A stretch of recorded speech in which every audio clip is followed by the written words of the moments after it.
Hi everyone, welcome back to our channel Seethakka ఇంట తెలుగింటి వంట. టుడే రెసిపీ వచ్చేసి tasty and yummy meal maker biryani. ఈ బిర్యానీ కాంబినేషన్లోకి వంకాయ మసాలా గ్రేవీ కర్రీ అలాగే రైతా ప్రిపేర్ చేశాను. ప్రాసెస్ స్టార్ట్ చేసే ముందు మన ఛానల్ ఎవరైనా ఫస్ట్ టైం చూస్తున్నట్లయితే ప్లీజ్ సబ్స్క్రైబ్ చేసుకోండి. అలాగే పక్కన బెల్ ఐకాన్ క్లిక్ చేసి ఆల్ అనే ఆప్షన్ సెలెక్ట్ చేసుకున్నట్లయితే మేము అప్లోడ్ చేసే వీడియోలు మిస్ అవ్వకుండా మీకు నోటిఫికేషన్లో వస్తాయి. బిర్యానీలోకి ఇలా గ్రేవీ కర్రీ వేసుకొని ఆనియన్ అండ్ లెమన్తో తింటే సూపర్ టేస్టీగా ఉంది. ఈ రెసిపీ ప్రిపేర్ చేసుకోవడానికి ఫస్ట్ అయితే నేను ఇక్కడ బాయిలింగ్ వాటర్లో ఇలా బిర్యానీ కోసం యూజ్ చేసే మిల్ మేకర్ను వేసి 5 minutes పాటు బాయిల్ చేసి పక్క పెట్టుకున్నాను. నెక్స్ట్ వచ్చేసి ఒక మిక్సీ జార్లో ఆనియన్, స్పైస్ లెవెల్కి తగ్గట్టు పచ్చిమిర్చి, అల్లం వెల్లుల్లి, కొద్దిగా సాల్ట్ వేసి క్రష్ చేసి పక్క పెట్టుకోవాలి. ఈ బిర్యానీ ప్రిపేర్ చేసుకోవడానికి మనం ముందుగానే బాస్మతి రైస్ని నీట్గా వాష్ చేసుకొని సోక్ చేసుకోవాలి.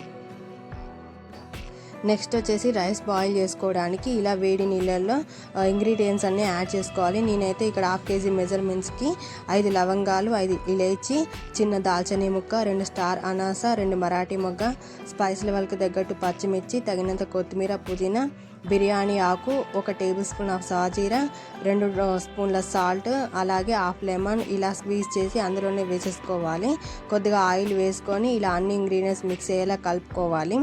ఇప్పుడు ఇంకొక సైడ్ వచ్చేసి మనం గ్రేవీ ప్రిపేర్ చేసుకోవడానికి ముందుగానే ఆనియన్స్ ఫ్రై చేసి పెట్టుకోవాలి. ఆనియన్స్ ఫ్రై చేసి పెట్టుకున్న ఆయిల్లోనే 1 టేబుల్ స్పూన్ ఆఫ్ సోంపు వేసుకొని కొద్దిగా ఫ్రై అయిన తర్వాత క్రష్ చేసి పెట్టుకున్న ఆనియన్ మిక్స్ వేసుకొని అది కూడా ఫ్రై అయిన తర్వాత తగినంత కొత్తిమీర పుదీనా వేసుకొని మిక్స్ చేసుకొని ఒక చిన్న బౌల్ ఆఫ్ టమాటా ముక్కలు వేసుకొని కలుపుకోవాలి. ఇక్కడ మనకి టమాటా ముక్కలు కొద్దిగా సాఫ్ట్ అయిన తర్వాత పసుపు యాడ్ చేసుకోవాలి.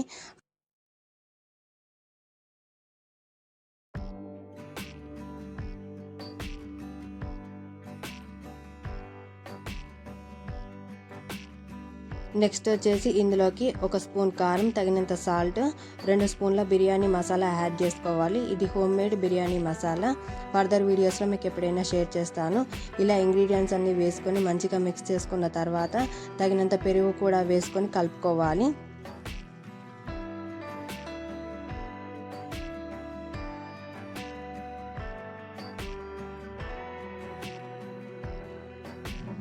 ఇలా ఇంగ్రీడియంట్స్ అన్నీ కలిసేలా మిక్స్ చేసుకున్న తర్వాత ఫైనల్గా ఇందులో ఫ్రైడ్ ఆనియన్స్ కూడా వేసుకొని కలుపుకోవాలి. ఆ తర్వాత ఇందులోకి బాయిలింగ్ వాటర్ యాడ్ చేసుకోవాలి.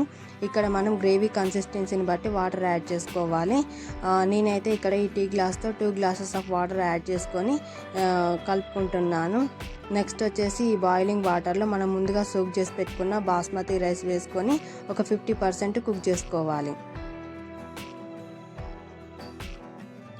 ఈ గ్రేవీ ఇలా కొద్దిగా థిక్గా అయిన తర్వాత ముందుగా మనం బాయిల్ చేసి పెట్టుకున్న మిల్ మేకర్ కూడా వేసుకొని కలుపుకోవాలి.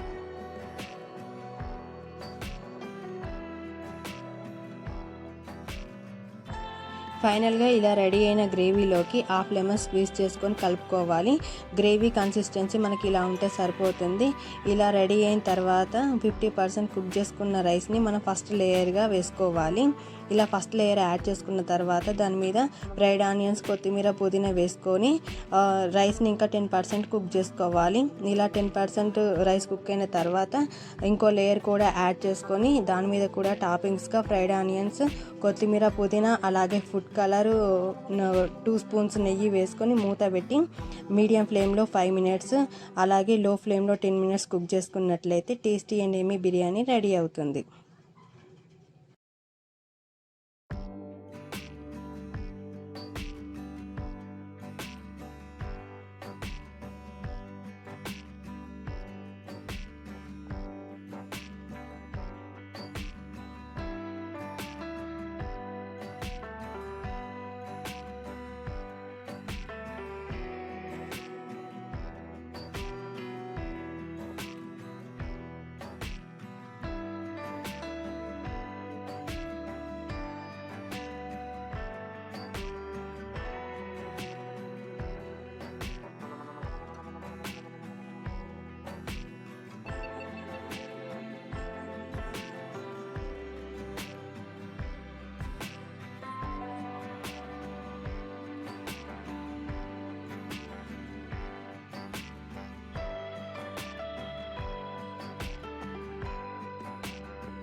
బిర్యానీ మనకి పర్ఫెక్ట్గా రెడీ అయింది. ఇలా రెడీ అయిన బిర్యానీని స్టవ్ ఆఫ్ చేసి ఒక 10 minutes పాటు రెస్ట్ ఇచ్చి సర్వింగ్ బౌల్లోకి తీసుకొని సర్వ్ చేసుకోవడమే. ఈ బిర్యానీ కాంబినేషన్లోకి నేను ఇక్కడ వంకాయ మసాలా గ్రేవీ కర్రీ ప్రిపేర్ చేశాను. ఆ రెసిపీ కూడా మీకు నెక్స్ట్ వీడియోలో షేర్ చేస్తాను. బిర్యానీలోకి మసాలా గ్రేవీ కర్రీ కలుపుకొని ఆనియన్ అండ్ లెమన్తో తింటే సూపర్ టేస్టీగా ఉంది. Thanks for watching. Do like, share and subscribe to Seethakka ఇంట తెలుగింటి వంట and stay tuned for more tasty and yummy recipes.